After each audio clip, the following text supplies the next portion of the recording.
to the small. It's Geek Week, the podcast of the year. Join the fun with laughter and cheer. Toys collecting and tales from the past. Tune in now, the good times will last. We dive into movies that make us dream, with memories like a childhood theme. TV shows that caught our eyes, let's collect the moments and rise. Like, share, subscribe, don't miss out. It's Geek Week, the podcast of the year. Join the fun with laughter and cheer. Toys collecting and tales from the past. Tune in now, the good times will last. Like, share, subscribe, don't miss out.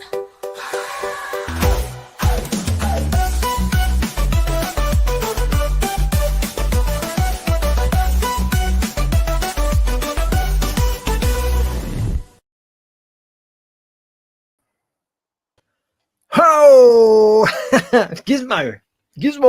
Hello, welcome to the Geek Week. This is, of course, Geek Week episode 184 with me, Jacob Toys, and of course, the wonderful one and only SuperSorrell. Christmas is done. Christmas is over. It's finished. Christmas is done. This is our end of year show, so we are counting down the days now until New Year. So we're going to do our Geek Year in review, if you like. Oh, sad SpongeBob. As you can see, we've got a slightly different backdrop. We've kind of gone for the kind of branded backdrop, so we've kind of mixed things up going into the new year. If you're watching live, then of course please do comment along. Can see a bunch of you in the chat already. We've got John, we've got Bethany Beth, we've got Shelley, we've got Andy Roberts. Big shout out to Phantom of Arkham, who's a new member for Sorrell's channel. Nice. Thank you, dude. Appreciate it. It's all good. There's someone else in the chat as well, but we'll get to that in a sec. If you are watching live, obviously comment along. But if you're watching us on catch up, like I know a lot of you do, what is it I need to put in the chat, Mr. Sorrell? Use the hashtag catch up crew. Catch up crew. There's someone else in the chat. Triple G Comics.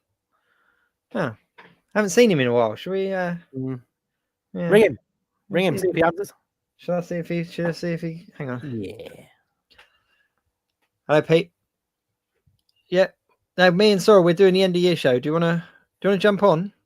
Yeah, cool. All right, see you in a sec. See you in a bit, mate. Okay, cheers. Bye. Hello, lads. You all right? How we doing? You're right, Pete. Marvelous. Looking forward to this, guys. Looking forward to this. You can tell we all grew up with 90s television, can't you? Jesus Christ. All you needed was the audience clap as he came out from behind the curtain. Sorry, my bad, kid. It's Triple G Comics for everyone that doesn't know. Obviously, Pete, Triple G Comics. Yeah. How you doing, buddy? Good. Had a good Christmas. Ate far too much, drank far too much. I'm suffering for it now, but looking forward to getting back into the geeky sphere with you guys and talking all things last year, because we've had a cracking year. So yeah, looking forward to talking about all the stuff that's happened. Yes. I've just realized that none of our names are on the screen. I don't know why, but they're not there. So I'll pick it up. We'll pick it up as we go through. You know what my wife got me for Christmas, and I'm so happy. That she got you for Christmas. Yeah. Go on. Funko Fusion. Oh, nice. Because obviously I've got for months I've had all them stupid download codes and nowhere to put them, and now I've got a place to put. I can unlock them all in my game now. Nice. So what? How does that work then? So you play the video game, and then you basically pick up the Funko Pops that say Fusion, like I know Peter like this one. Like I got Scareglow. Ooh. Oh, nice. So he comes with a code. So did Annabelle that I bought, and you basically unlock them in game. So I can now unlock, him and his horse in the game to like run around as. So it's a fun little game. It's a bit like Disney Infinity. Do you remember Disney Infinity? Yeah. It's like that, but without the having to put them on a portal. You basically unlock them with a code. Very cool. Do you know? I love Disney Infinity was superb. I absolutely loved that game back in the day. We still play it. It's quite hard to come by the figures now, like the work. But yeah, we've still got it like set up, and it's still underneath our telly in a box. And every now and again, we'll get it out and just Yeah, it's good. It's one of the, for a nerd like me who loves his Marvel stuff, it's one of the kind of yes, it's cartoonified, but it's the truest rendition of some of the characters. Yeah. So if I look at that and I compare it to the new hot thing, I don't know if you guys have played the Marvel Rivals. Yeah, I haven't That touched puts it. my head in because it looks like no character I've ever seen. Do you know what I mean? The designs of them are bloody awful. Whereas at least with Disney Infinity, you got a Thor character and it looked like Thor. Do you know what I mean? Yeah. So yeah. We play it quite a bit. The thing I really like about it as well is it's a game because it's like an open world game to an extent as well, isn't it? But one of you can be Darth Vader and one of you can be Hulk, and you can run along and or you get bored and you switch it out for Elsa or Mickey Mouse.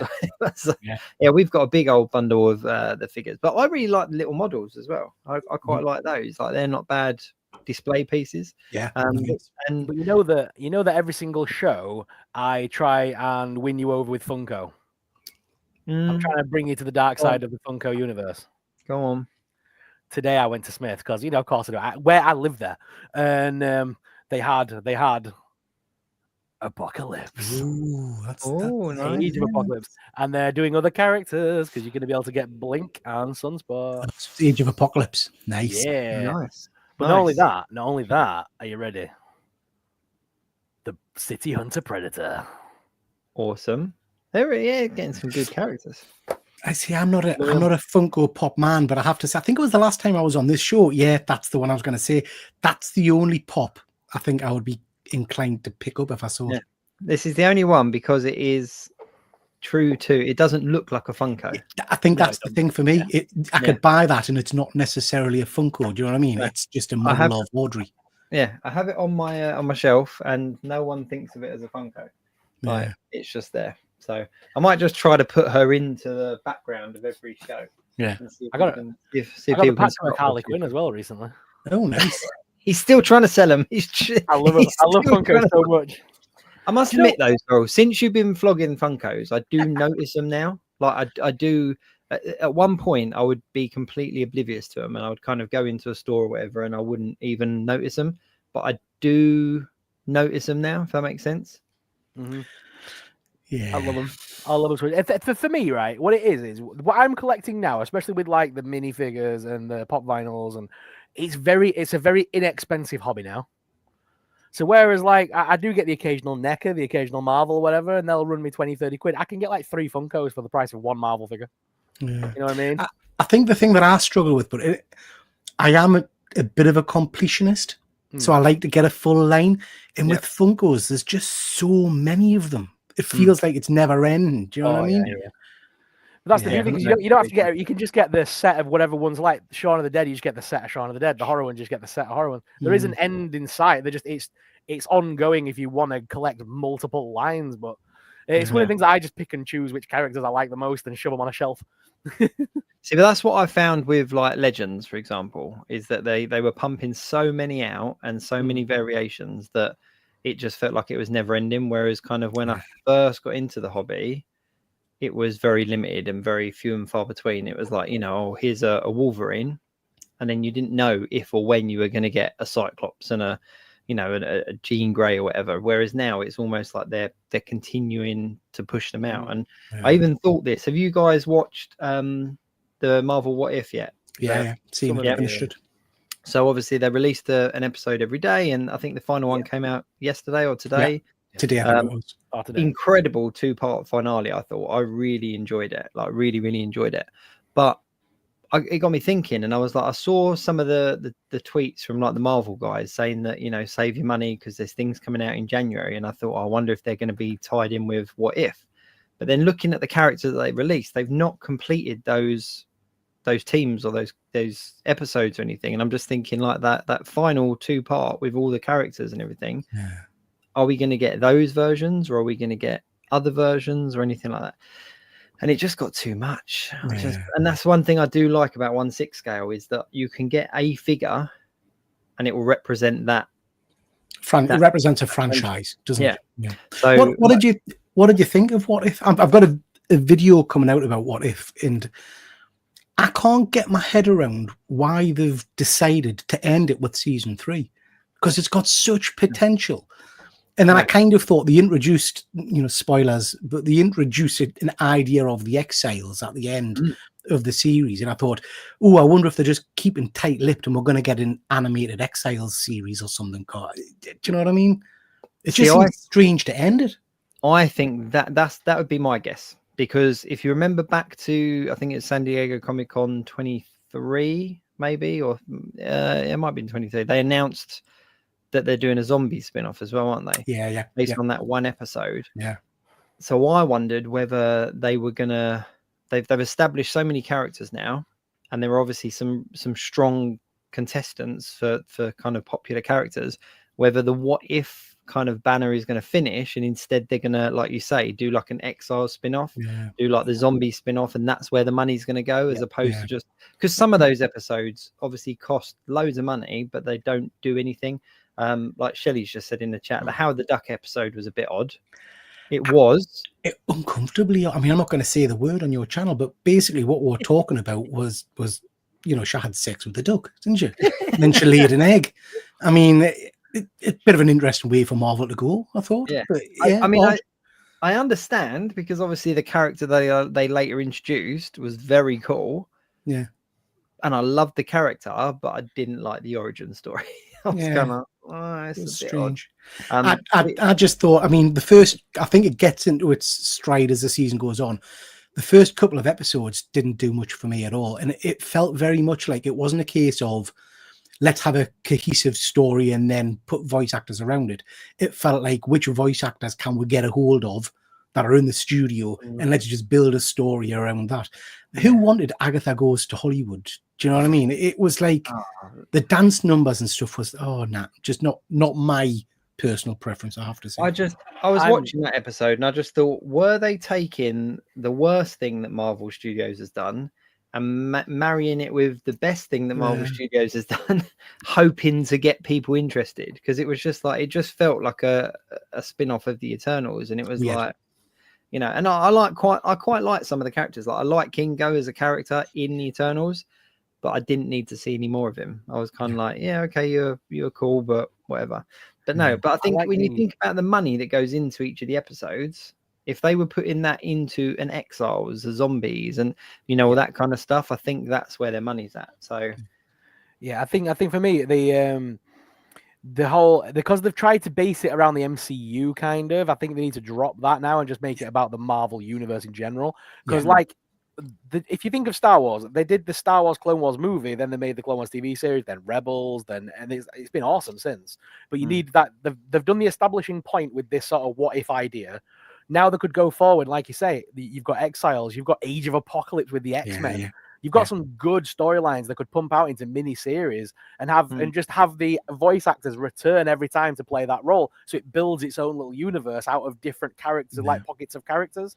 Because how cool would it be to eventually build up to like the Punisher and Daredevil and Spider-Man all in a little animation together for a few episodes and stuff like that. They could do it really well. This is where DC's got it right, isn't it? Their animated movie universe is pretty darn good in comparison. That's probably what Marvel should be doing, just banging out standalone movies. Like you say, you could do Age of Apocalypse, you could do Born Again, you could do, any of the key storylines, and people like us would lap that up, absolutely lap that up. Massively. So yeah, I don't know. I think that we'll see spin-offs or at least attempts at storylines revolving around these characters, but because it didn't really the way they were selling it, and the way it kind of, the way Deadpool referenced, you coming at a low point in the Marvel universe, the multiverse is kind of dying. If they really wanted to end it, they would have made a bigger deal on that last episode of the multiverse, the Watcher universe is dead or whatever, but they didn't. It just kind of ended. So it didn't end with a finite, this is the end of it. Do you know what I mean? It was just strange. I love the fact that they brought Storm into it. Oh yeah, and the little Easter eggs of the X-Men characters on like the foosball table and stuff, and it just made it very kind of cohesive with the universes and that. But yeah, I don't know. I really enjoyed season 1. Season 2 was okay. Season 3 felt a bit of an obligation, But I really like the Wild West episode. Like I did like that was one. fun. You know, weird, bizarre choice of characters that they used in it, but I did like the. But then I really enjoyed the 1602 comic book run. So it was just because it was so different. So yeah, it was all good. But yeah, there we go. So have you seen the trailer dropped for the Spider-Man animation as well? Yeah. Ooh, no, not seen it yet. Yeah, it is. The animation looks very weird. It's a weird kind of mixture of Marvel Studios animation and Sony. Feels like they've gone for the Sony multiverse. Yeah, it's weird. You know what? I don't know if I'm just an old fart or what, but I feel we've gone backwards with animation. Even if I look at What If, for me, animation was at its peak when we were doing things like Visionaries and stuff like that. That style of animation was kinetic in, Brave Star, all that kind of stuff. It felt like a really enjoyable cartoon. Yeah. Some of these new fancy styles of God, I do sound like an old fart, don't I? Victor Melvin. No, I don't like this newfangled stuff. Do you know what I mean? Yeah, I do agree. But yeah, so pickup wise, is that all the things you picked up this week? So yeah, I've done now. Do you want to see what I got? I've done my shilling of Funko for today. I got a bit of a mixed bag this week. So I know I'm very jealous of what you've got, to be honest. I want them, so get them out. As you may or may not know, realized, I'm kind of pulling away from Legends a little bit. I'm kind of got a little bit bored of it. 2025 is going to be my Legendless journey, I think. But I've got a lot of other lines. And what's really nice is that because I'm pulling away from the Legends, as well as collecting my 1/6, which I absolutely love, I'm able to kind of flesh out other scales and stuff. So 2 things. Did I show you the Bartman last week? Yeah, you did. Nice. So I've been picking up the Jax Simpsons characters. I want the Mr. Burns in the coffin. He looks so good. Series 2 isn't out yet, but nice. Where'd you get that from? Amazon. Nice. Amazon are importing them. So you can get all of season 2 on Amazon. So I've got all of those coming. Couple of others that I got, which I was fleshing out. Did I show you these ones last week? Oh, but a Jurassic Park. Sorry, I'm going back to the tab. There we go. Ooh. Amber collection. So the Amber collection, I needed Malcolm and I needed Grant, so I got those because life finds a way. I'm not good at impressions, but I'm really pleased to be getting those. So that's cool. And I took my youngest 2 to go and see Sonic 3 at the weekend. No, sorry, not the weekend. Just before Christmas, we went to see it. We only went so that my wife could wrap presents. So I took them out of the house. The older 2 were already out. Took them out of the house. But I absolutely loved it. And I loved the first one. I loved the second one. Yeah, me too. And then I found these little bad boys. So these are the Jax. Oh, that's quite cool. The Jax awesome. Sonic figures. So they are really, really articulated as well. So you've got articulation in the hands, in the wrist, in the elbow, in the shoulder. You've got butterfly joints. You've got articulation in the neck. You've got an ab crunch. You've got thigh swivel. You've got hip swivel. You've got a knee articulation, and you've got articulation in the ankle as well. So there's a lot of poses that you can get these guys into. So I picked up Sonic. That's almost, if you stood that next to some of your Hot Toys, that's probably a 1/6 scale figure. That's exactly what I thought. Yeah. Exactly what I thought. Had to get tails. Before anyone points out, his tails are upside down because he's very heavy, and the only way I can get him to stand up at the moment is by putting his tails upside down. Of course, had to get Keanu Reeves, Shadow. Yeah. If you haven't seen the film yet, Shadow is very cool in the film. There's one more that I want to get that I can't get at the moment, and that's Knuckles. Can't find him anywhere, but I did find Supersonic. So I got Supersonic as well. So nice. Yeah, so I got 4. If I can get Knuckles, then that completes the little set for me. If you want Knuckles, give me a shout because I'll be able to get him at My Smiths. My Smiths have got them all on bag. Have a look. If you can find him, let me know. Yeah. Jack said, how big are those Sonic figures? I've seen a few good ones, but was wondering how they'd scale with 3 3/4 inch figures. Oh, they're too tall. They're too tall for 3 3/4 inch. I'll show you now very quickly. They're too tall for the Mario ones as well. They'd scale better with full on 6 inch, I think. Yeah.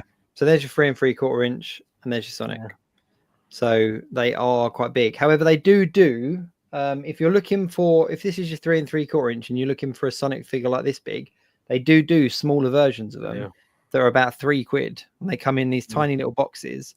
They're not as articulated, but they're not quite as detailed, but they are still the Sonic figures. Entertainer have got a multi-pack as well, I think, of all of them in the box set.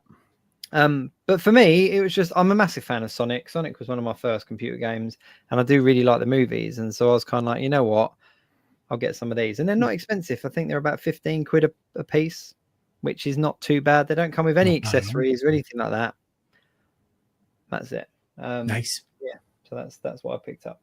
However, can you throw up Joey B1's comment as well, just because before we forget about him?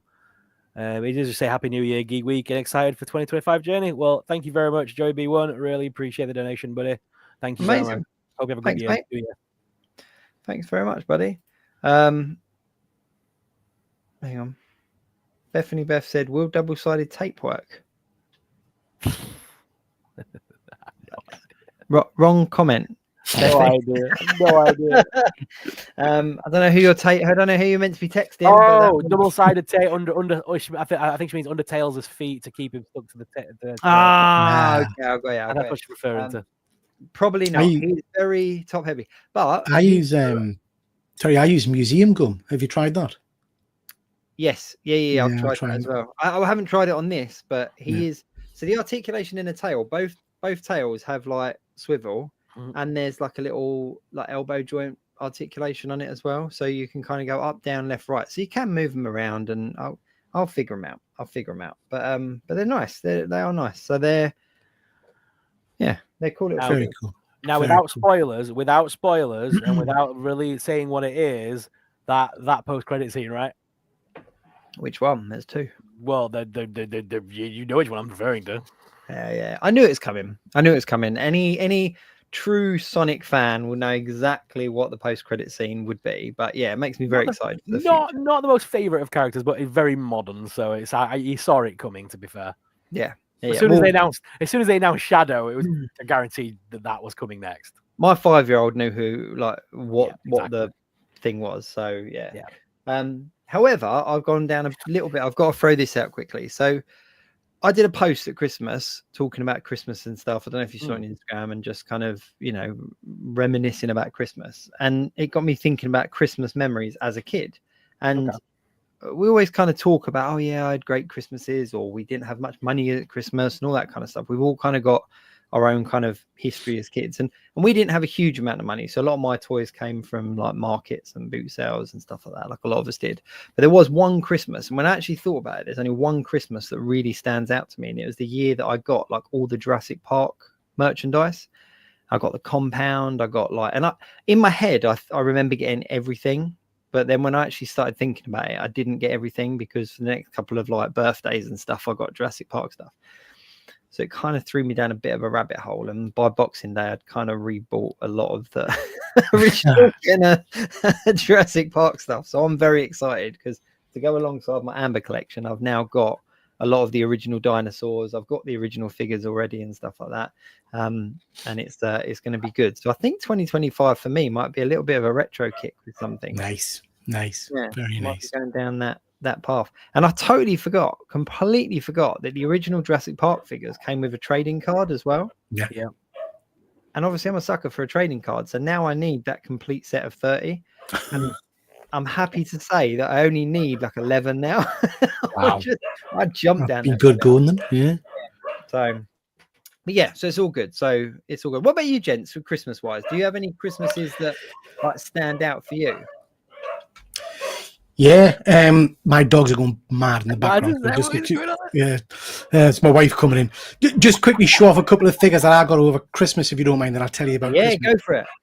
We've just been talking about kind of DC and Elseworlds figures. This is 1/6 scale Batman from Batman Gotham by Gaslight. Beautiful. Really, really nice figure. Real leather boots, belt, knives, cowl, all the rest of it. So really, really impressed with that. That's a nice figure to get. I got a load of books, Ice Cream Man, a whole host of absolutes. And I got this one a little bit before Christmas, but I don't think I've showed you guys it. But this is the I think it's So Toys Ghost Rider. Really nice. You got him in the background there. Is it So? Can't remember if it's So or not. Is it so? Is it present? Oh, present toys. It is. Present, yeah. Present toys, yeah. I really like this figure. It's much Yeah. better than I expected. Really nice. Yeah. But yeah, you're talking about Christmases. One of my earliest memories of Christmas is getting, I mentioned them before, Visionaries, but getting the Visionaries figures, but with the video. Do you remember the video came in like a card case? Yeah. And watching that. And I remember my parents had a furniture shop, big furniture shop selling 3-piece suites and things like that. And I remember going to school when I was very young and all the kids rushing over to us and saying, why are your mum and dad selling Rhino rig in their furniture shop? What the hell? Why have they been buying that? I was like, what the hell are you talking about? Sure enough, when I walked home, there's Mask Rhino rig in the window, boxed and all the rest of it. My mum, being, slightly busy at Christmas or whatever, had forgotten she'd bought it. So had bought 2 of the same figure and was trying to flog one in the shop window and thought nobody would mention it to me at school. I was like, owie. But yeah, I mean, I had much like yourself, Jacob, a lot of my figures came from car boots and things like that. But I was very lucky. And I think, again, I don't know about you guys, but I got action figures that were popular that year that I hadn't necessarily seen cartoons and things for yet. So like Visionaries, hadn't seen on TV, but I got the video and a load of the figures. Same with Supernatural, so if you remember them. So again, I hadn't watched the cartoon, but I got the video and then I got the toys to go with it, and Brave Star and all that kind of stuff. So yeah, very happy memories of being a kid and getting action figures and toys and stuff like that. Oh, massively. Yeah. See, I mean, all of the ones that you mentioned there, like I had as a kid, but I don't remember the kind of hype of where it came from. I don't remember if it was Christmas or birthday or anything like that. But it's the same. I had the videotape for the Visionaries. The only other memory that kind of stands out was the year. I think it was 89 maybe. The year of the Turtles hype, where the Teenage Mutant Ninja Turtles hit the UK stores, and the Toys R Us had queues around the block, and to try to get them, and I managed to get the turtle lair, and I got a handful of the figures and stuff, but that wasn't the element of surprise. And that's why I think the Jurassic Park memory for me stands out, because I wasn't expecting those toys. I don't think I even knew they existed, and then I kind of opened them and I was like, wow, there's Jurassic Park toys. I remember when the turtle toys kind of hit massively when the cartoon came out, and literally the only figure you could buy for months was the Foot Soldier. Nowhere had the turtles. It was just shelves and shelves and shelves of the Foot Soldier.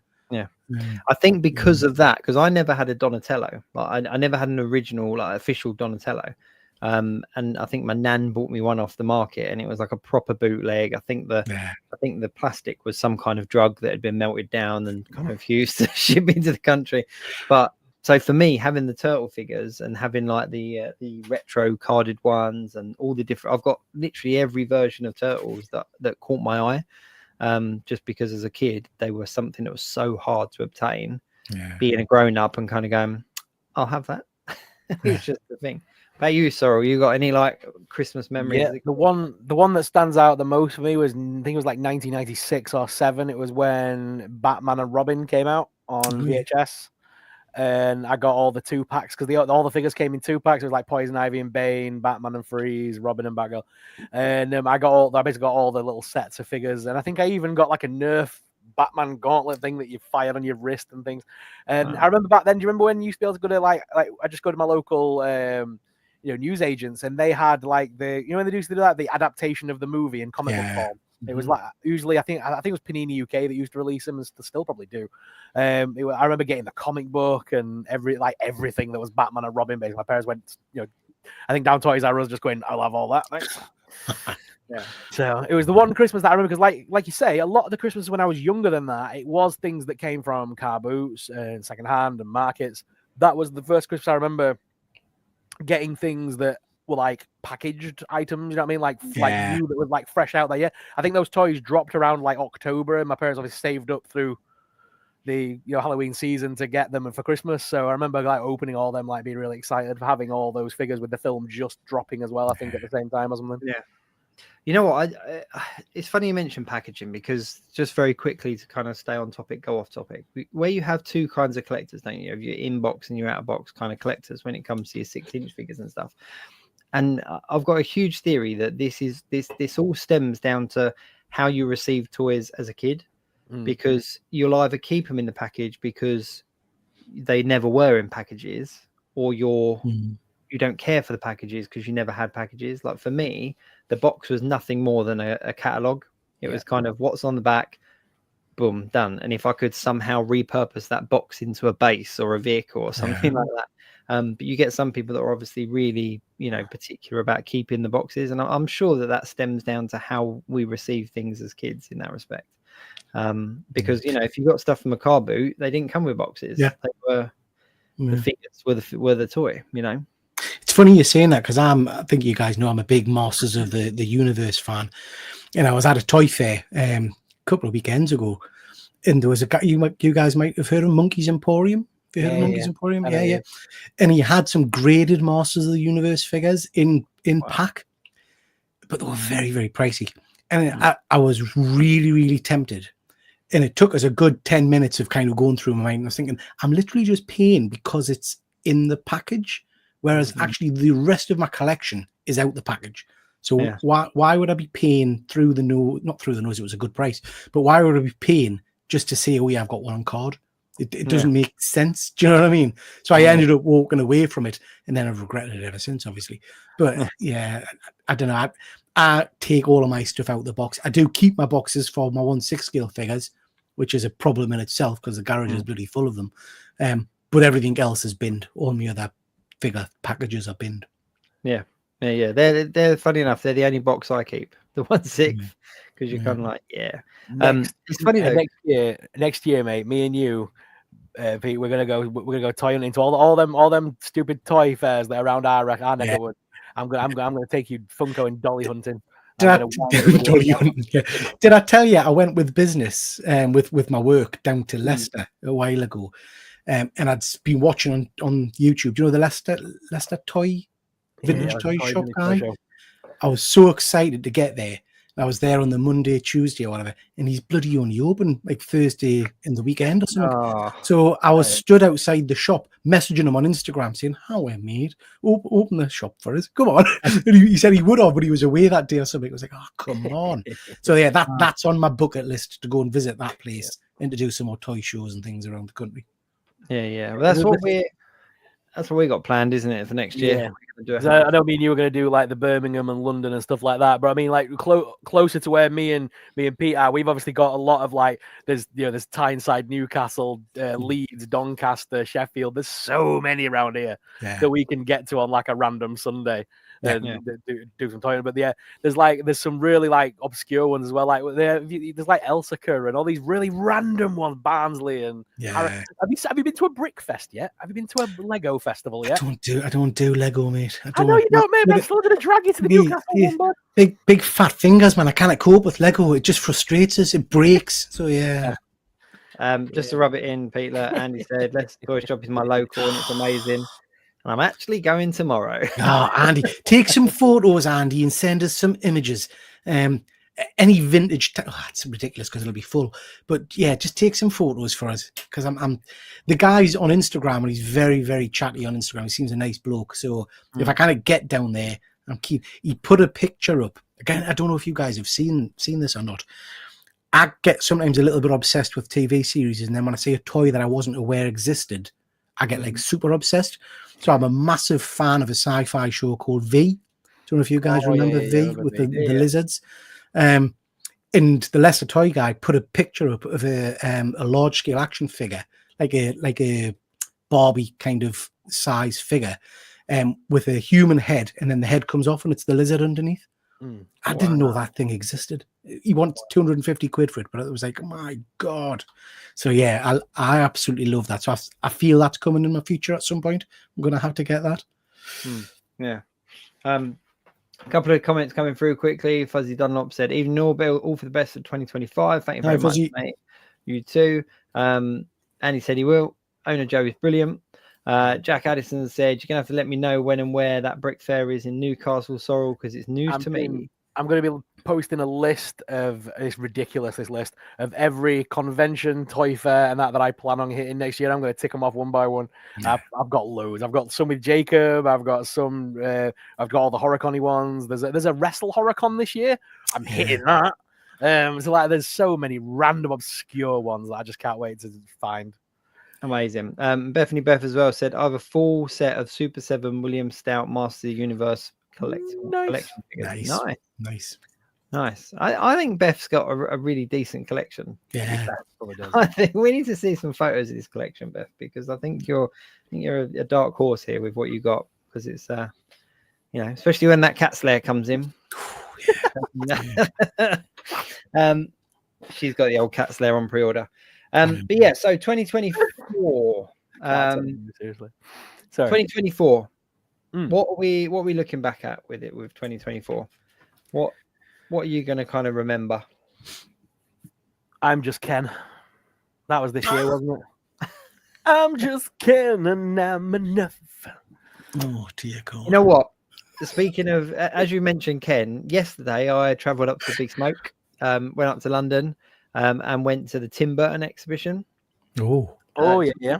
With the kids and everything. It was actually my youngest son. It was one of his Christmas presents, and it was incredible. Like, and as an action figure collector as well, because there were full cabinets with like these kind of, I don't know, like 1/4 scale models like Jack and Sally and Oogie Boogie and Corpse Bride and what was the other one as well that they had some of? Just loads and loads of them, and they had loads of his original sketches and everything, and where all the ideas come from, and we loved it, absolutely loved it. There was Batman stuff there was Mars Attack stuff there was Wednesday stuff there, really, really good if you're a Tim Burton fan. But at the same time, taking place in the Design Museum was the Barbie exhibition. Nice. And I said to my kids, I was like, do you guys want to go? And they were all like, kind of do. So it's like, okay, so we paid and we went in there, and they had every single Barbie you could imagine, and they had that song playing. They had the Barbie movie soundtrack kind of playing through the speakers, but they had everything. It was like a toy collector's kind of heaven. They had all the dream houses, all the cars, all the furniture, all of these different figures, and it just looked like a collector's. The way it was laid out was like it was somebody's collection, and it was insane. I thought about it. Played that song. Do you know what it is for me, right? And I know Pete's gonna sit there and laugh his ass off now, but do you know what it is for me, right? Did you never find this? Did you have like girls that you were friends with as a kid, like, and you'd go around to their house and play and stuff? And obviously, girls would have very different toys to what we had. There was one lass in my street that collected Pokemon and you know like X-Men figures and stuff like that. So I kind of had something in common with her. But then I'd go to like another friend's house and she would have like Barbie and shit. So I'd be like, well, he's got nothing in common there. But then you're a kid, you just play with the toys, man. Yeah. And I remember this one lass, she had an entire collection of like Sylvanian families. And I was a massive fan of like Wind in the Willows growing up. So I saw that as just a Wind in the Willows playset. So I've got next door there in my room, else I would have showed you guys. Again, it's these a bit like you've just described, Jacob, with your sudden need to get the Jurassic Park figures. I have flashes of things that I had when I was a kid, and I just think I've got to get it. So I had a bit of a Care Bear thing a little while ago. I had to get a few Care Bears. Yeah. But then I remember having a one that I did with my mum, which we had to mail away for, and you didn't pick which figure you got. You just got a thing through the door and all that stuff. And that was something called the Get Along Gang. Do you know if you remember the Get Along Gang? Yeah. And I got the Beaver figure. So last year I went crazy on eBay, got the Beaver figure again. I then managed to track down the original kind of membership pack that you used to get. Wow. So I got the membership pack with the kind of the rules of being a member of the Get Along Gang. And then, of course, I had to go and buy the UK comic book that I remember having for the Get Along Gang. And then I had to get the American version. So I went mental for Get Along Gang. But that was like civilian families. It was just strange furry animals and all that kind of stuff. Loved it. Absolutely loved it. I remember, was it the Get Along Gang that had like a moose or something with roller skates? It did. It had this banging theme tune, Jacob. Get up with the Get Along Gang. Come on. Oh, tremendous. Thanks, Pete. Now I need to go down the rabbit hole. It's just, that's awesome. That is awesome. Yeah. No, I think it's, I think that's what the fun is nowadays, being in the kind of living in an age where you can remember something and literally somebody is selling it. Somebody is trying to get rid of it. There you go. Montgomery Moose. Thanks, Shelley. That's right. Yeah. Oh, look, Shelley said, is that why they used this? Sounds probably go off tangent. Montgomery, is that why they called him Montgomery Gator in Five Nights at Freddy's? Are they named? Oh, I'm gonna have to go down a rabbit hole now and see if they're named after characters from like 80s things. Because Five Nights at Freddy's is meant to be very 80s Chuck E. Yeah. Cheese 80s animatronics, and obviously there's a Montgomery Gate. Maybe. I'm gonna look Maybe. at the other. I'm gonna look at the gang names and see if they're all Freddy Quite names. could be. Fuzzy's got a question in your chat there that I don't know the answer to. I don't know if you guys know about the Super 7 Deluxe figures. Oh yeah, Fuzzy. There we go. Super 7 Deluxe figures. Are they the same figures as the Ultimates, just minus the accessories and packaging? Is that right? Oh, I'm not sure. I don't know. Who was it that said that? Beth. The Super 7 figures, I know you guys have got a few of them. I went down the rabbit hole of the Thundercat ones. The boxes for them are sometimes better than the figures. They're just the most stunning kind of slipcase box and just beautiful, absolutely beautiful boxes and figures. Yeah, it looks like these deluxe figures are figures that have been out previously and are now archived, are being re-released on card back, just minus accessories and interchangeable heads and things. So you can pick up like Conan the Barbarian and Notorious Big, and there's some Transformers on there. And they're all just the same figures, but just without all the flair, basically. And they're a bit of a cheap price point at $35, which isn't bad at all. Yeah, Super 7. So card back, not box, without accessories. Yes, it's a card back with a bubble rather than a box, and it's just minus all the extra bits. So you'll still get Conan and his sword, but you won't get the alternate heads and the other weapons that probably would have came with him. Like no extra hands and stuff. It'll just be Conan and the sword and him in a bubble. That's all right. That's interesting. If you want the figure, that's fine. The Super 7 figures are really interesting and frustrating. I don't know if you guys are into them that much, but I've been collecting the Thundercat ones. But some of them are limited. And if you don't get on that initial pre-order, you're paying ridiculous prices. So, like, I'm missing Wily Kit and Wily Cat and Snarf now. And I just can't get them. It's saved on eBay, just can't seem to find them. I paid an obscene amount of money for a Ghost Jogger figure last year, which was just stupid, really, for what it is, you know. But you know what? That's what I really love about collecting. And I think me and Sorrell talked about this last week. And there are certain brands out there now that are pushing out so many figures that the element of collecting is kind of almost gone, and it's not collecting, it's gathering, it's ordering. And even I like having a chase, I like having a thing. And okay, it's annoying that, you know, prices do rise and all that kind of stuff, but if you're really a collector and you're like, you know what, I want this lineup of whoever it is, chasing after this particular one is going to be my mission. There's something exciting about that. So it's interesting you're saying that. So not that I always stick to my own rule. I have to say I'm a weak, feeble man. But I did a video last year or something about how I'd kind of fallen out of love with comic conventions and toy conventions and stuff. And I worked out in my little brain that was because it's just so easy to do what we've just described in terms of buying whatever I want. So there's no excitement in the hunt anymore. I just go on eBay. So I decided for my main collection, which is my original Masters of the Universe figures and Thundercat figures, I will not buy them off eBay. I only pick them up if I find them in a shop or I can go and hunt them in a shop. Just to try and get a bit more of that excitement back about finding stuff in the wild. You know, that's my plan for next year, Pete. I want to go because I used to go to a lot of cons back in the day, and we started even trading at them, like getting rid of my older figures at the cons and stuff. But we've stopped even doing that ever since COVID. It just got very mundane and got very boring. But now I fancy going back to the cons just as a guest again and just going and hunting, toy hunting in the wild because as well you get the second-hand figures. You get people like in what do you call them, like time travel toys and people like that. They've just got buckets of like wrestling figures. And I want to just go rummage through some long boxes and find some stuff in the wild. You know what I mean? So that's what I'm up for next year. I'm definitely up for all that.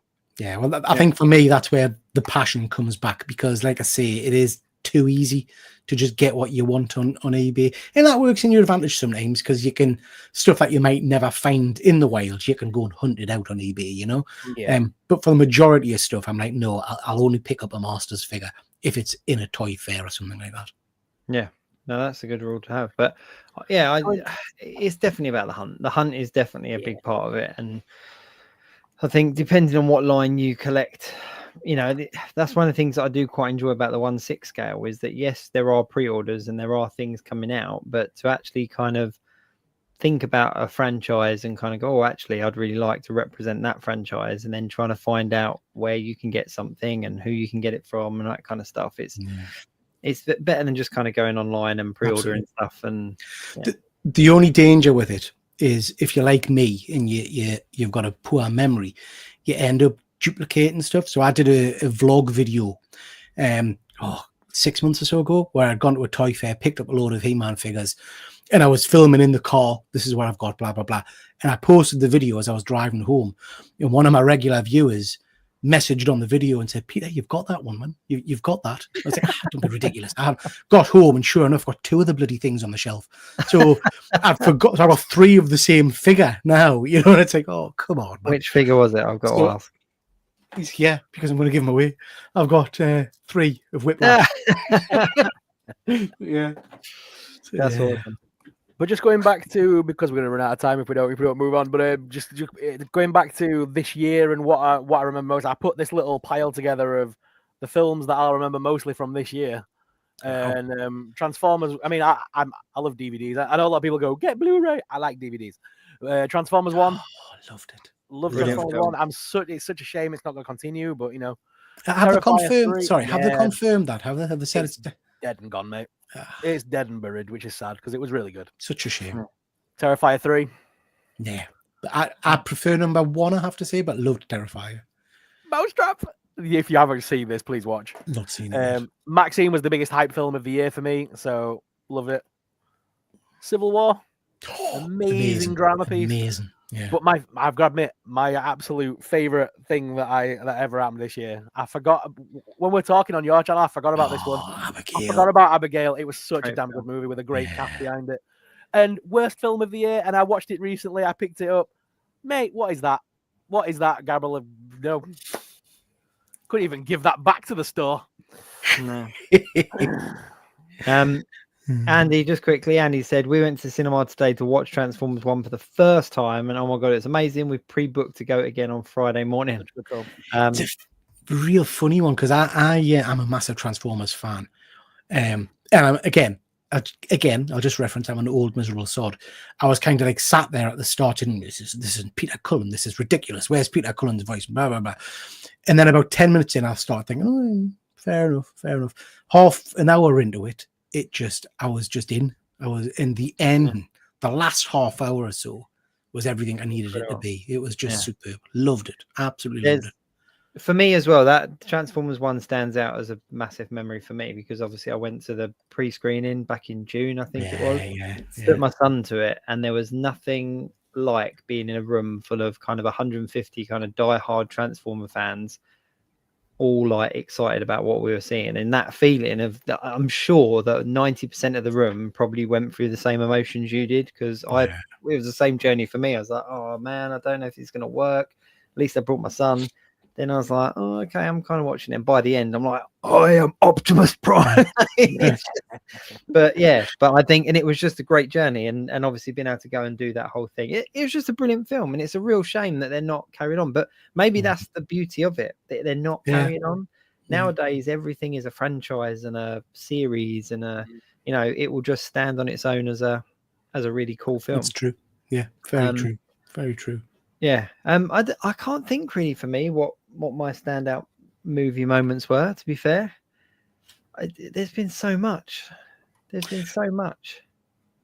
For me, Civil War was, we talked about that a little while ago, Sorrell. For me, Civil War was just the most uncomfortable I've ever felt in the cinema, if that makes sense. I was on the edge of my seat all the way through because it's so gut-wrenching. As a geek, I have to say there was no better moment this year than Logan pulling his mask down and you're getting the full outfit, or Wesley Snipes. Come on, I loved it. I'm gonna probably upset people and say I don't think overall I think the movie was hyped a lot. It's not a perfect movie. It's not a one I'll probably go back and watch repeatedly. I've watched the bus scene about 5 times, but that's it. Do you know what I mean? I'll watch that scene. But yeah, just seeing him finally in full costume was just amazing. Yeah, loved it. Yeah, no, actually, I'd take that back. And I think the reason I didn't remember it is for what exactly what you just said. That the actual film, is okay, but there were certain points in it, like you say, Wesley Snipes, even Channing Tatum's Gambit. Yeah. Seeing that kind of incredible. That was proper goosebumps moment in the cinema. But apart from that, I don't know. There's not really anything that kind of stood out to me as like a real, anything that really. It's slightly different, but the Superman trailer last week definitely gave me goosebumps. And it, what we said before. Say what you want about James Gunn. Say what you want about what it looks like and all the rest of it. There is no denying that if you are a Superman fan at heart, that trailer hit a mark. On some level, it hit a mark. And I was kind of holding my breath the whole way through. So I am a big Superman fan. And just as a side note, if you've got Sky Documentaries has got the Superman. My God. But that trailer, the bit where, and loads of people have slagged it off and pulled it to bits, and it just drives us mad. But the bit where there's the explosion behind me, grabs the young girl and kind of covers him. That was it. That's what I want from Superman. Do you know what I mean? Selfless kind of protection, and I just loved it. It was that bit, and the bit in another country where the young lad's got the pole, and he's just calling out, not even shouting, just saying, to me that was. So, you know what? Superman is where I'm kind of ending 2024 with that trailer. I'm watching the end of Superman and Lois. That series obviously comes to an end, and I know how it ends, but I've enjoyed it as a series so far. And then obviously, as you say, that documentary Superman, the Christopher Reeve story, is out on Sky Cinema now. Which not even Sky Cinema, is it? It's like Sky Atlantic. I can't remember what it is. Sky Documentaries. I watched it yesterday. I've got a review video coming out this week. It's, if you're a Christopher Reeve fan, if you're a Superman fan, it's superb. I'm not ashamed to say I'm a modern man, and I cried pretty much all the way through it. And it's just so emotional. It's superb. Loved it. It's one that I need to just kind of focus on. I wanted to see it since I saw it advertised, and because it was originally a not Sundance, but it was one of these film festival films, wasn't it? And I was desperate that it was going to come out like for general release. So I need to actually I need a couple of hours where no one else is here, and I can just watch it and take it in, because I've not heard a bad thing about it.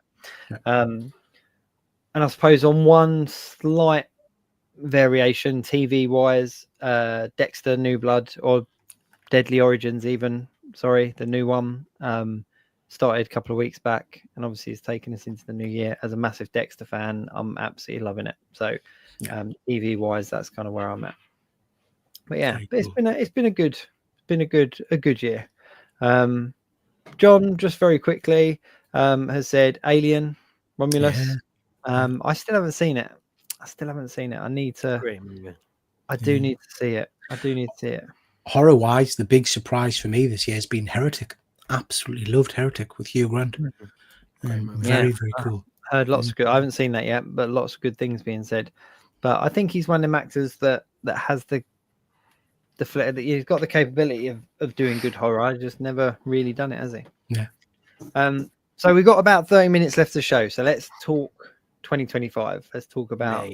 Have you seen moving forward?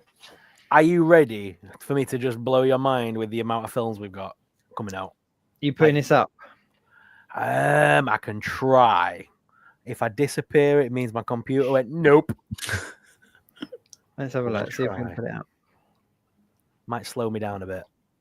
Tell you what, I'm going to put. Oh, and he dropped himself out. No, I'm there. He's back in the room. Oh, hang on. Wait. Talk. He's messed it up. No, I'm here. Can you hear me? Yeah, I can hear you. Right, let's work through it, and I'll be on in a sec. Okay, so there's some big names on this list. These are kind of the ones that are the standout films of the year, I think, for next year, like the big geeky ones. So obviously we've got all the Marvel stuff coming out. Captain America, Thunderbolts, Fantastic Four. Not overly madly excited for them, but we'll see what happens. Fantastic Four, if anything, from Marvel, I think I'm most excited for next year. I think Thunderbolts is going to be a sleeper. I think Thunderbolts is going to be the one that I probably enjoy most. I think it's probably the one that a lot of people are going to enjoy most, because it's the one that isn't the big, like, yes, they're all recognizable characters, but everything else kind of carries a weight with it. Whereas, like you say, it's a bit of a sleeper, and I think people are going to look at it and kind of go, that was the best thing. I just didn't realize that a load of shelf warmers were making a movie, but okay. Um, we've got Paddington 3 in the USA. They're releasing another Paddington very quickly after the last one, but another Paddington's coming out. Is that not out? Is that right? Yeah, it's coming. It's officially got a release date and everything. All these have got release dates. Is Paddington not out now? Paddington in Peru or Paddington something? in Peru is out now, but they're doing Paddington in the USA. Oh, Paddington in good Peru Christ. isn't Paddington 3, apparently. It's Paddington in Peru. They're going for Paddington 3 in the USA, so... Okay. Okay, like you do. God knows. Then they've got Snow White from Disney. It's gone through development hell, but we'll see what happens with that one. Minecraft the movie. I'm actually really excited for that. Oh, God. My Trailer was awful. my youngest son is so excited for it, like so excited for it. So, I mean, Mission Impossible 8 is Tom Cruise not dead yet? Apparently, he's coming back. Karate Kid. We've got a new Karate Kid movie. I'm just going to say it now. I'm calling it now. I think we're going to lose Ethan Hunt in this one. Yeah, I agree. Ooh, yeah, probably. I agree. The only way they can write him off, they're going to write him off just to finish the franchise, surely. Yeah. Megan 2.0, I'm excited for that one on the horror front. I think that's going to be a good sleeper movie. I think people are going to go into that not expecting a lot. I think that's going to be good. As long as it does the Terminator 2 sequel and not the kind of what other sequels are rubbish, like Jurassic Park 2. Yeah. I'm hoping there's going to be like a new android, and then old Megan's going to get peed off that there's someone else trying to take her spot, and it's two robots going at it for like 90 minutes. That's what the movie I want to see, but we'll see. I want them to go down that Terminator 2 route, and that Megan in this one is the protector rather than the villain. You know, like the Arnie things. You switch. Yeah. Follow that same sort of pattern, and it's her protecting the family this time. Yeah, I think that could be good. Establish her as a bit of a Terminator type thing. Elio is the new one from Pixar and Disney. I don't really know a lot about that one, but it's a Pixar movie, so we'll see. They're usually pretty good. Jurassic World. We've got the brand new Jurassic World movie next year. Whoa. You've jumped over one of the best trailers ever. Ballerina from the world of John Wick. Looked absolutely stunning. I'm not that massively into the John Wick thing. I like Keanu Reeves and John Wick, but meh. I like them. I really enjoy them as films, but I'm not like massive in the franchise. Do you know what I mean? Because it's like I wouldn't have a figure of John Wick in my collection. Like, you know. Yeah, they can't get the head sculpt right for Keanu. He's always got a massive forehead for some reason. So yeah. I'm not a fan. But I loved the TV show they did, the Continental. I'm confident about this. I think this will be good. It's a really good like franchise, and it's and they're building it not slowly as such, because we've had a lot come out over a short amount of time in reality, but they're building a very strong universe with these things. But yeah, Jurassic World, obviously the new one with I forgot her name, but yeah, the new one. Scarlett Johansson. Scarlett Johansson, that's the one. Scarlett Johansson. Yeah. Florence Pugh in it? I can't remember. Did I misread? I hope so. I would hope so. We like Florence Pugh, so I would hope so. Yeah, no, I think Scarlett Johansson's in it. I don't know about Florence Pugh. Damn it! Don't miss How to Train Your Dragon live action. No, I wasn't. I'm getting there, man. Give me a chance. I had a whole thing but okay. Forget what I said. Jurassic World. Yep, the next Jurassic World. Yeah, there we go. How to Train Your Dragon. Well, finally bringing that into live action. The man is DreamWorks have done what Disney can't do, and they've brought something from cartoon to live action that still looks like the cartoon. Amazing. Keep doing that. Disney can't do it for love of money. You got Saw, the new Saw coming out. Tron Ares. Do we want to? Sorry, go. Yes, we do. But going back to Saw, is that, do you think, going to be a follow-on to the last Saw? Because that was kind of like set back in time, wasn't it? No, I think this is going to be a continuation of the franchise. I would have thought. I would have thought it's going to be another filler movie. Filler movies, they tend to call something else, don't they? Like, well, the last one wasn't. The last one was Saw whatever, and it was set in between 1 and 2 or something, wasn't it? But it was really, really good. I really enjoyed it. I'm just going to say I'm really over Saw now. I quite enjoyed Spiral, whatever it was called, but I'm just kind of over the Saw franchise now. I'm like, it's just a little bit too much. Like, they've done so much that it's kind of just getting watered down for me. Yeah, so I mean, Mortal Kombat 2, nobody asked for it, but we're getting it. I'm all for that. I really enjoyed the Yeah. first one. It's been too long now, hasn't it? And it wasn't that good of a movie. I really enjoyed it though, but I think that's just the kind of 90s part of me. Like it's Mortal Kombat at the end of the day, and it felt like Mortal Kombat. And I don't know his name. Who's the actor that played the original Shang Tsung? That he was in Lambert. No. He was Oh no, Lambert played Raiden, didn't he? yeah, Raiden, the martial artist guy. He was in like, I mean, he was in Sabrina the Teenage Witch, for God's sake. He was in everything when I was growing up, that man.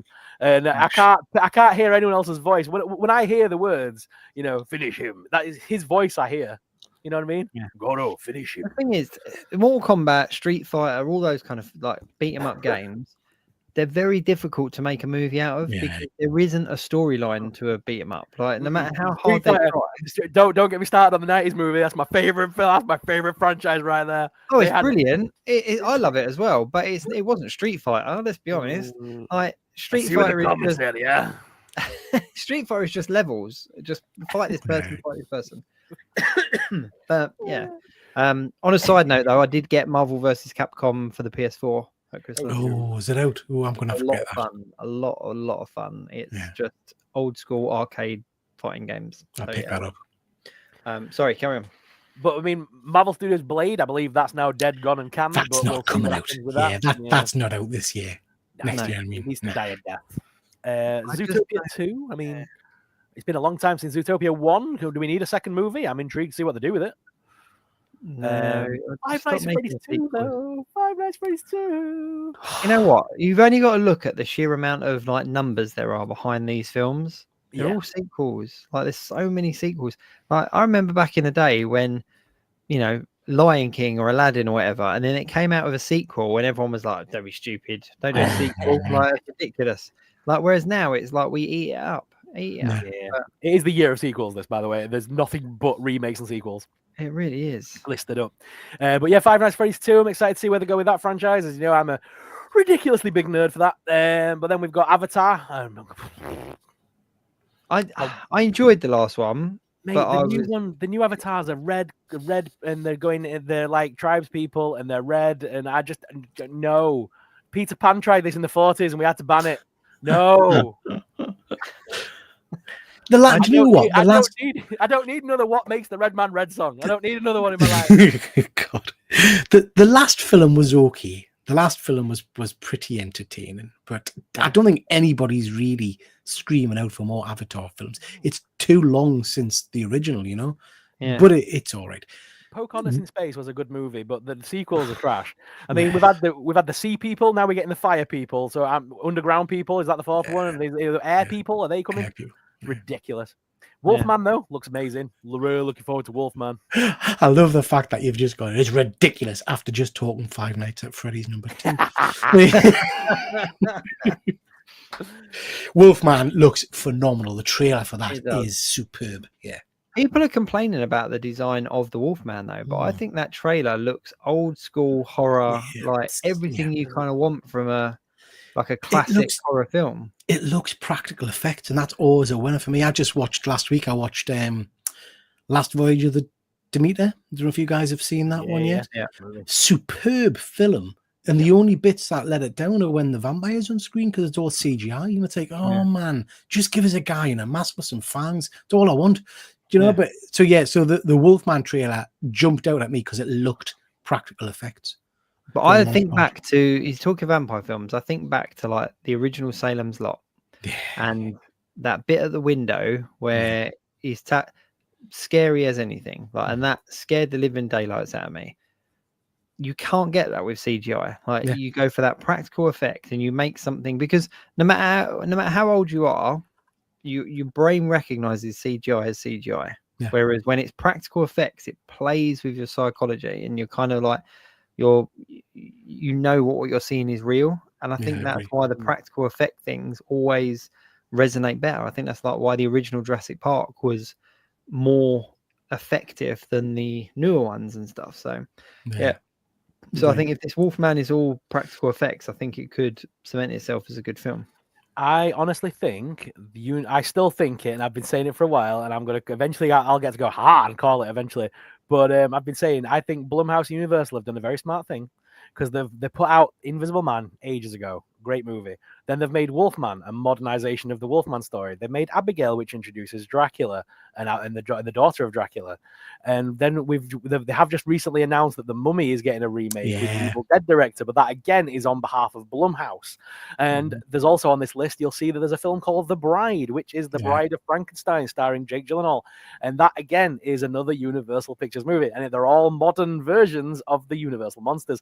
I think they're building a universe without telling us. I think this is the idea of the dark verse that we were getting, just revamped a little bit. And they're not telling us they're doing it, because then people go, oh, it's going to be crap. So they'll release all the films individually, and then we'll eventually get a monster movie, I hope. Yeah. I mean, they've got the Universal Studios thing online as well, haven't they? The Monsterverse and everything. So, yeah. But that's what worked for the MCU, is that we weren't getting an Avengers film. We were getting all these films, and then all of a sudden we got an Avengers, and everyone ate it up. Yeah. So, yeah, I think they could be on for a winner. Because like with Abigail, it was a great movie. They introduced Dracula in the last 10 seconds without saying it's Dracula, but everyone understood that was Dracula. You know what I mean? If they do that again with these other characters, like slowly introduce stories that are relatively decent popcorn horror movies, I think they could be onto it. Because that Invisible Man movie was a good movie. It was a little while ago now, but it was such a good movie. Yeah. Bring them all into the modern world. I think it's a good idea. I'm all here for a creature film. Yeah. That would be cool. That would be great. Going back to the list, though, before we run out of time, but I mean, scary movie, it's a return to form, hopefully, because we're going to be getting the Wayans in this one. The Wayans are returning to it, so I'm hoping that's going to be good. It is what it is. It's popcorn, like, you know. And I think the very first scary movie was, you know, it was popular. It was a pop culture kind of phenomenon with Ghostface. What did they call him? I can't remember what they called their version of Ghostface. But with was it with the tongue hanging out and the what's up? Ghostface isn't actually copyrighted by Scream. The Ghostface is a costume you could pick up at any Halloween store at the time. Oh, well, there you go. So but no, I think himself is just a generic costume. I think it'll be one of two things. It'll either try too hard and massively miss the mark, or they will take it back to form and it will just be the scary movie for this generation that we had back in the 90s. I've never been a big fan of the scary movie franchise, I have to say. But I don't know how you can do that style of comedy in this day and age without the movie being ripped to shreds. Do you know what I mean? The film is meant to be they're calling it Scary Movie 6, but it's meant to be a complete Mickey take out of reboots and sequels, starring the original Wayans brothers, and I believe Anne's going to be in it as well. I think she's going to be a part of it, so I'm hoping they try to recreate the first film with a few younger actors thrown in with some of the originals, and that could be funny as hell. Because I mean, Shannon Elizabeth has done nothing in the last 10 years. She'd happily come back for a paycheck. You could easily get that cast back together very easily. And then just throw a few new faces in with the Ghostface, and that'd sell. Agree. So if that's where they go with it, it could be good. Going back to this together, we've got Wake Up Dead Man, which is another Knives Out mystery thrillery thing with Daniel Craig as a police officer going around some mansion with a bunch of celebrities.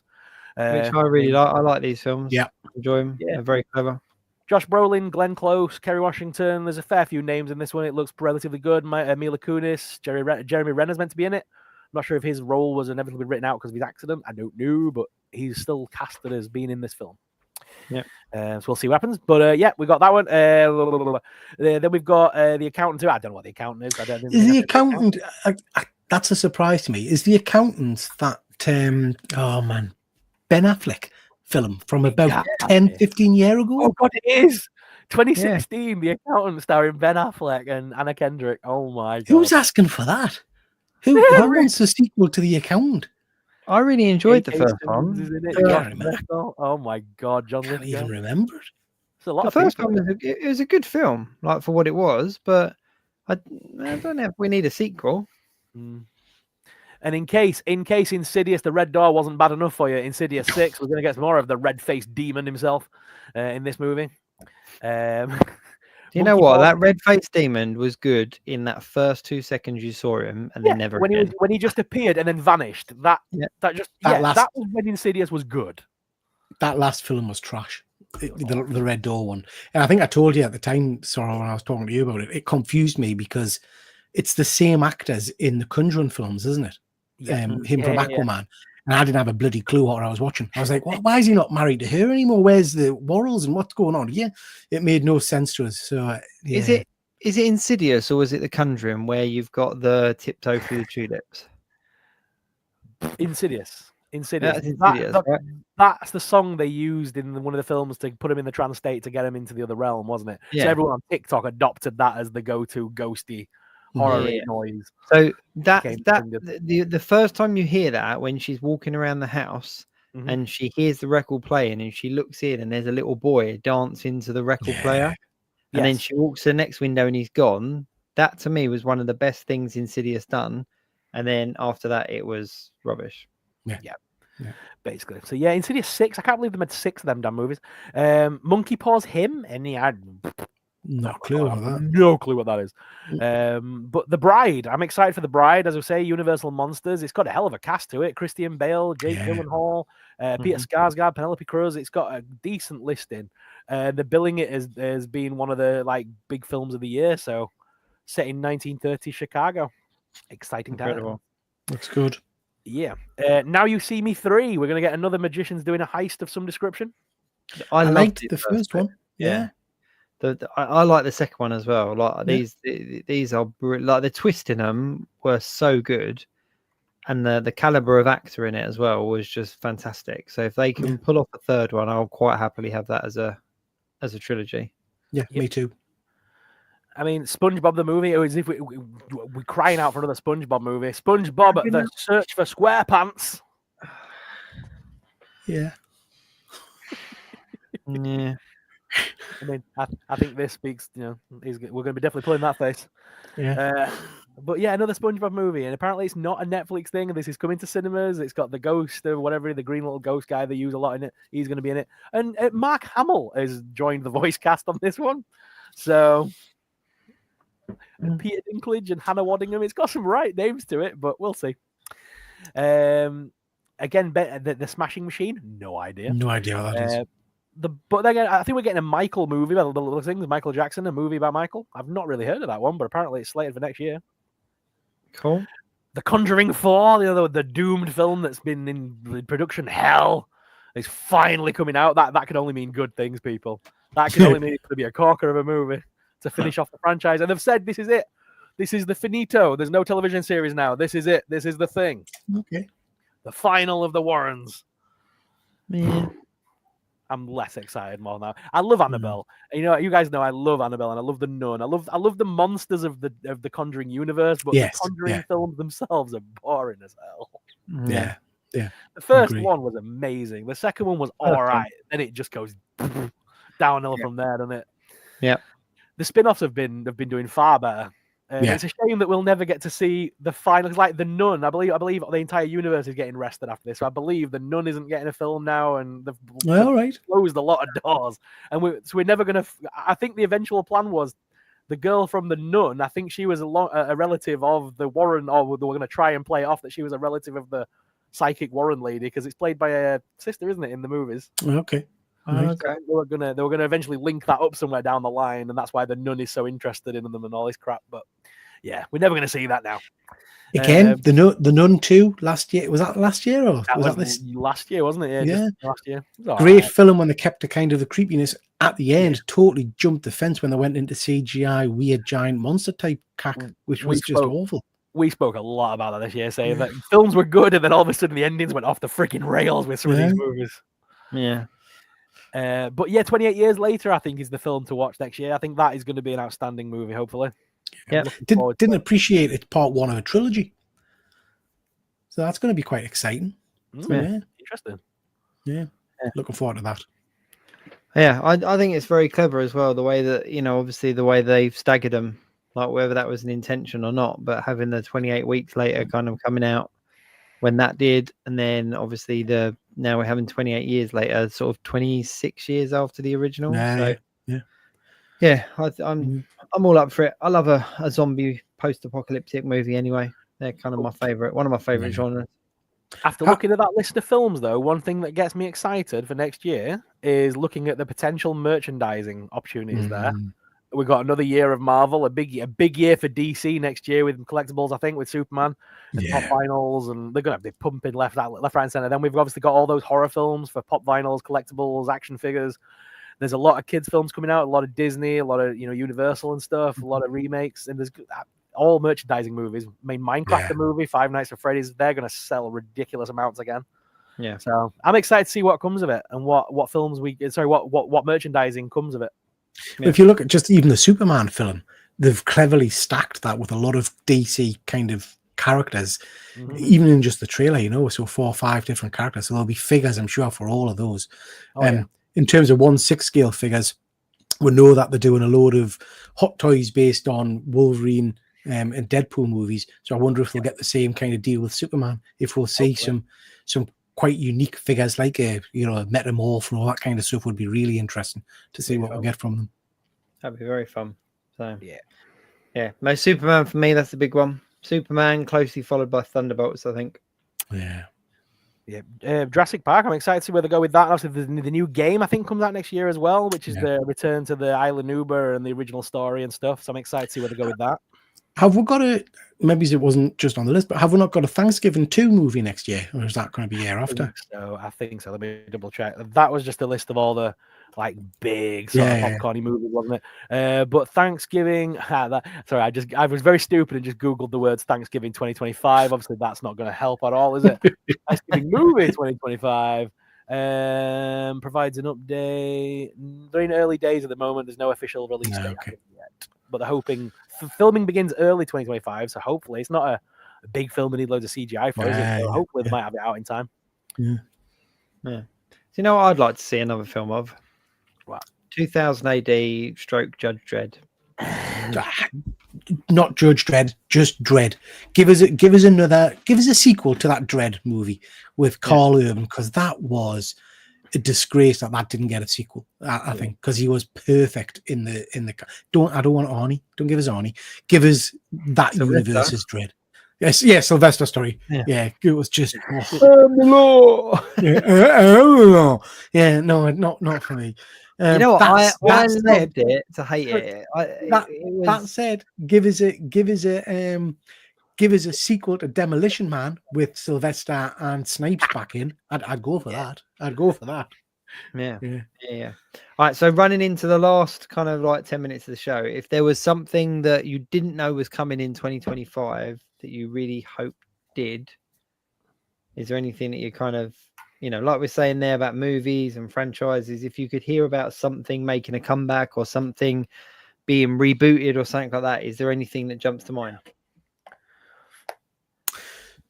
So I haven't seen the last season yet, but you mentioned earlier Lois and Superman. I absolutely adore that show, and I'm gutted that they've binned it on the end of this season. So I'd love to see them, because we've got nothing from the CW universe now, have we? I think that's dead. So something along those lines next year would be great. Superman family or something along those lines would be very cool. And for me, as a Marvel fan, just give us some MonsterVerse stuff from Marvel. We've got Werewolf by Night, we've got Blade, we've got Ghost Rider.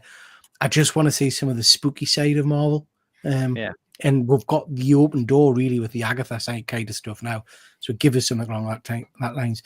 And I'm just crossing everything, hoping and praying that Superman is good. I think it's going to be good, but I'm just hoping that it's not too James Gunnified. I don't want a comedy Superman. I want Superman, So that's what I'm hoping for. I'm with you on and that. a revival of Visionaries, obviously, because that's always on my wish list. See, that was exactly what I was going to say. For me, to Visionaries, I even asked Steve when I was at thingy with him and we saw him in the cabinet. I was like, so when are we getting those back? I just think that they could do so much of it as even just as a live action movie or something. I just think that it's a franchise that it would work.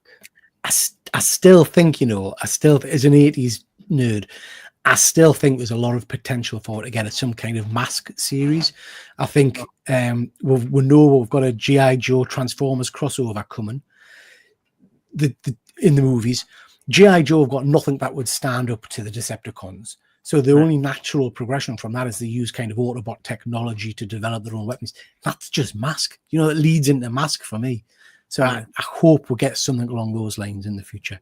My only negativity about those kind of franchises, I know you guys read comics as well, Dynamite and some of the other companies have seemed to have managed to get the claws into a lot of the 80s properties, and they've been producing comic books based on them. And the comics have just been naff. They're just not doing it for me at all. So we've just had Defenders of the Earth, which one of my favorite cartoon series is, and it's just trash, absolute trash. Oh, Thundercats is selling well, but it's not my Thundercats. So yeah, I hope we'll get a bit of a change in some of those. Yeah. No, for me, it'll be Visionaries. I'm also hoping that we get more information about the He-Man live action movie that's coming out. There's not a huge amount that's been announced. I know they've kind of announced casts and who are playing certain things and stuff like that, but I'm just I'm eagerly awaiting some kind of information because I think it'd be quite good. So sorry, I'm plugging left, right, and center. I've just done a video about that. Actually, I think it went out today. I think it's released today. Really? Talking a little bit about the future of the franchise as well.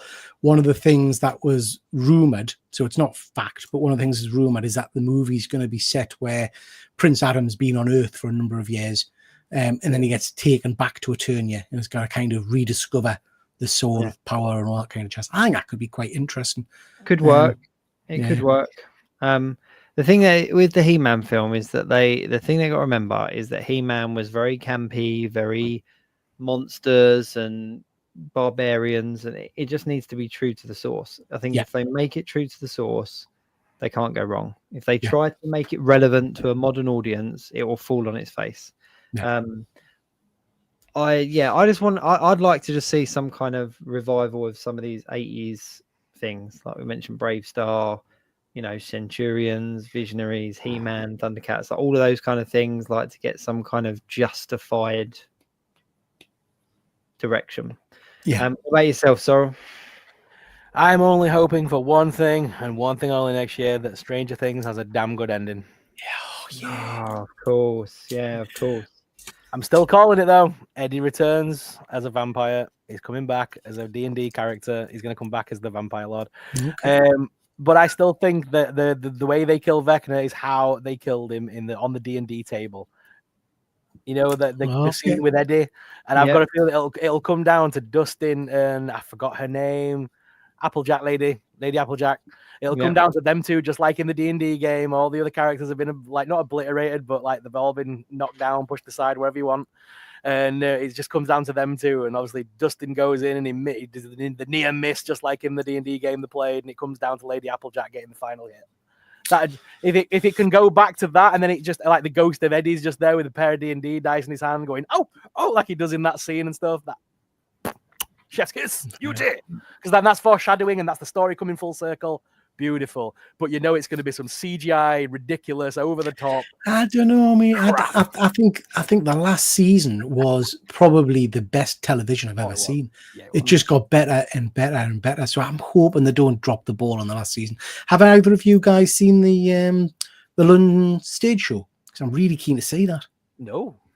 Yeah, it looks really, really cool. I saw there was a trailer or something on for it today, and I hadn't appreciated how much effort they've put into like the special effects and things, and it looks amazing. So yeah, I definitely want to see that. How annoyed would you be? It gets that last episode, it gets that last kind of 10 minutes of the last episode, and it's just them playing a game. I'd be happy. I've said, right, I want the Jumanji ending. Yeah. I want it to do the Jumanji ending. I want it to cut back. I don't know how they would have done it, but I want it to cut back, like you say, to them, the four of them around the table. Like there's like, whoa, what happened? Like as if time never moved on. They were just playing a game, and it was all like Jumanji did. And then it'll cut to a scene where they're at school, and you'll just see Elle, you know, at the school with them now, and it's sort of like that tongue-in-cheek ending of, did it happen? Did it not happen? Was it all in the scary thing is though, isn't it, with any of these kind of shows, if I look at Lost and all that kind of stuff, where people really, really love them. Dexter is a good example, because I'm a big Dexter fan as well. people aren't going to be happy. No matter what happens at the end of this season, there's going to be a lot of it that are like, that's a load of shit. We could have done that better. This is going to be different than all the rest of it. The idea for me with the Jumanji ending is that they can do the ending, then have like, I forgot her name, but the girl, is she called Barbara? The girl that died first in the very first. Babs. Yeah, you could have her obviously back. Eddie would then obviously be back at the school, getting his diploma and finally finishing school. And they could have a very good closure ending by doing the Jumanji ending.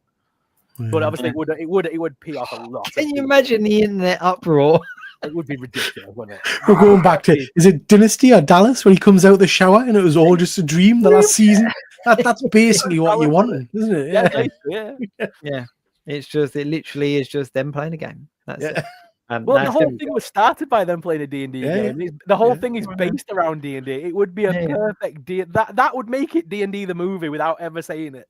It'd be amazing. Or the whole thing, was it Will that disappears? It is, isn't it? Yeah. He actually just fell off his bike and hit his head, and he's been in a coma the whole time. And this whole thing is his imagination. So he wakes up from his coma, and they're all around him, and and that's what it is. Oh, the uproar from the internet would be unbelievable. That's it. Right, we are towards the end of our show, so I suppose we got to kind of round it up. But I know. Anything else that you want to add in before we do?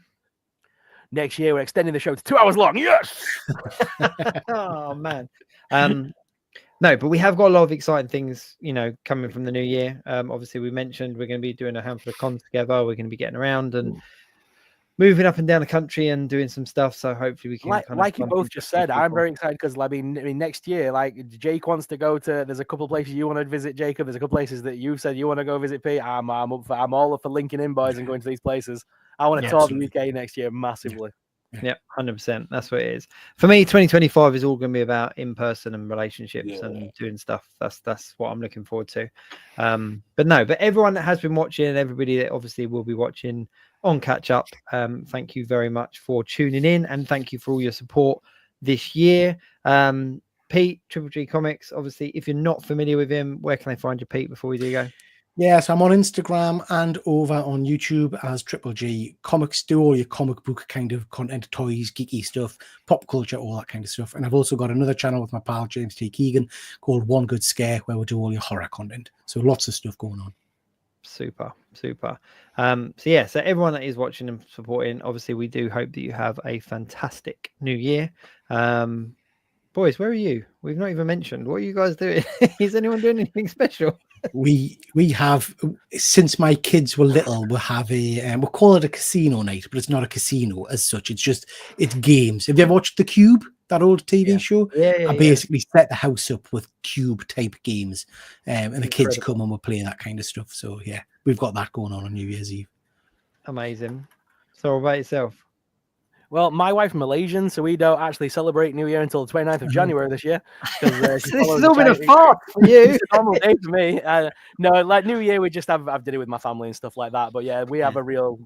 We go out to Leeds and do the whole, the dragon thing and all that, all that kind of stuff.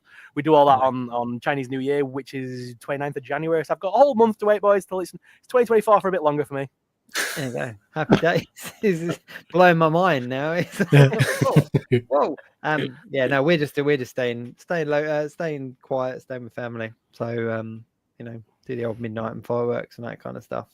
Games and whatnot. I'm very excited because I've got a retro movie game that was my inclusion into the game night, so I'm going to dominate that one. But I've bought a game that I can win, and that's it. But yeah, guys, thank you everybody for tuning in all of this year, and obviously supporting the show. Stick around, we are not going anywhere. We've got lots to do in the new year. Hope you guys all have fun doing whatever you do with whoever you do it with.